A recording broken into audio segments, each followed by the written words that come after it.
When I was 14, I decided I wanted to study medicine. I struggled with school.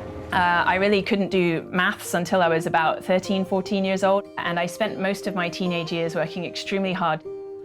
No one actually thought I would get into medical school, and I would have given anything to get there.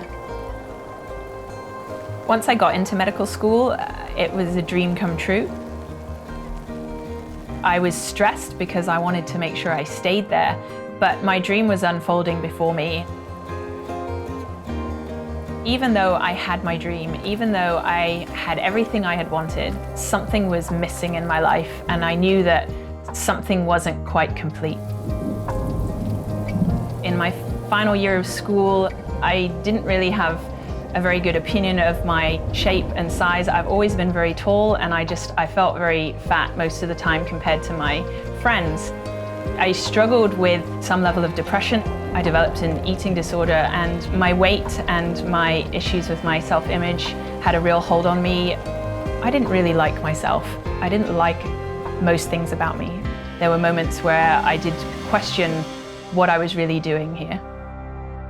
I think I felt like things in my life were out of control, so I chose to find something that I could control at the time.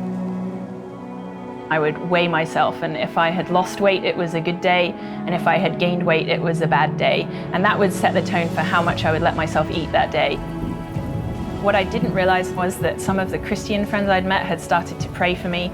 I saw in them something that I didn't have, and something that was still missing from my life.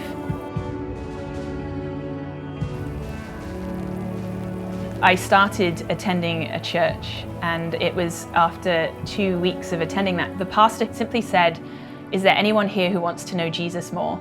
And there was this automatic reaction in my head that said, well, everyone should want to know Jesus more. I just couldn't deny the feeling that was inside me pulling me forward. I couldn't ignore it. I had no idea that what I was doing meant that I was getting saved. All I knew was that I wanted to know Jesus more, and that was all that mattered. The couple took me to one side, and I spoke with them, and we prayed together. And I would say that definitively that is the day that I became a Christian.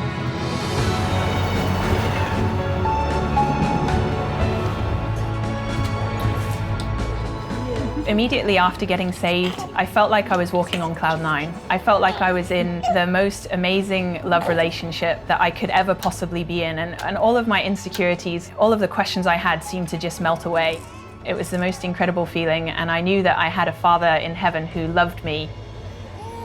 Even before I was a Christian, I was passionate about doing medical aid overseas, but once I became a Christian, I really wanted it to be about glorifying Jesus in the work that I did.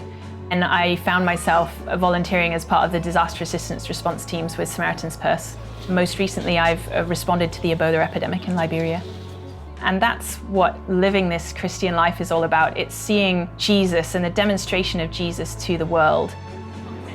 When I do medical aid work, I know that it's exactly where I'm supposed to be. I have a complete peace about where I am and what I'm doing, and it's what I thrive on.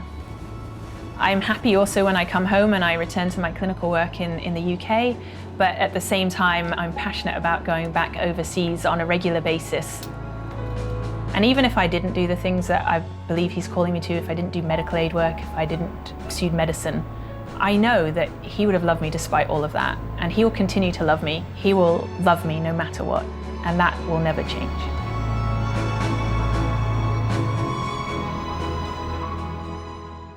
The Bible says, "For by grace are ye saved, through faith, and that not of yourselves. It is the gift of God, not of works, lest any man should boast." You cannot save yourself. There is not enough goodness that you could do to save yourself.